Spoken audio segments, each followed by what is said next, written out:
Dones a terra contra la discriminació laboral, les agressions sexuals, les humiliacions o la violència.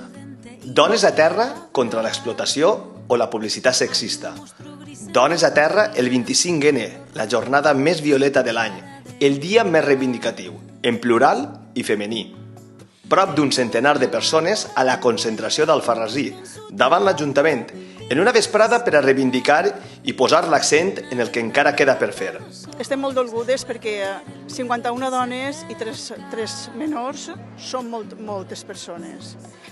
I volem acabar en esta xacra i l'única manera que hi ha és conscienciar a la gent, sobretot als homes, que són els maltractadors, per a que assumisquen d'una vegada per totes que no són els amos de les dones. Pensem que també hem de fer una tasca dia a dia per sensibilitzar a la població en aquelles violències que estan apuntalant el sistema, que no són tan visibles, però que ajuden a que es normalitzi com a societat que una dona hagi d'estar assassinada per ser dona.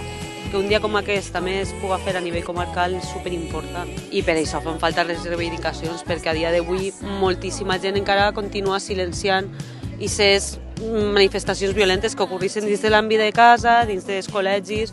Aleshores, és una veu més que s'ha d'alçar i quan més gent participi i més forta siga, millor. La concentració, organitzada des de la Mancomunitat de la Vall d'Albaida, també ha servit per a ressaltar el treball que es fa a la comarca, on des de l'estiu s'ha professionalitzat l'àrea d'igualtat. Els mesos s'ha centrat en recopilació de recursos que tenen els municipis en les àrees d'igualtat i després en creació també de bancs de recursos en temàtica, per exemple, documentals, teatre, audiovisuals, etc.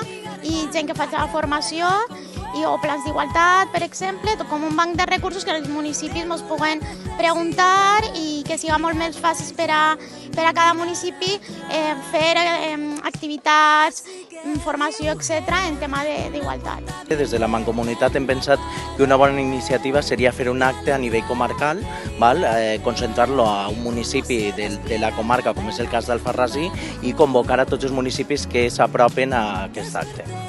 La lectura d'un manifest ha centrat un acte al qual han acudit, sobretot, dones de diferents municipis de la comarca. Alfarrasí ha acollit una iniciativa amb repercussió per a tota la vall. Els pobles jo crec que passa i fa més por denunciar-ho perquè els coneguem més. Entonces en els pobles jo crec que està més arraigat que en la capital. Quan passen els pobles fa més por que en la capital perquè tots ens coneguem. A cols de gong, amb el silenci per les que ja no estan i amb el gest de les participants gitant-se al carrer, s'ha cridat l'atenció sobre una realitat que es patís a qualsevol comarca, a qualsevol poble.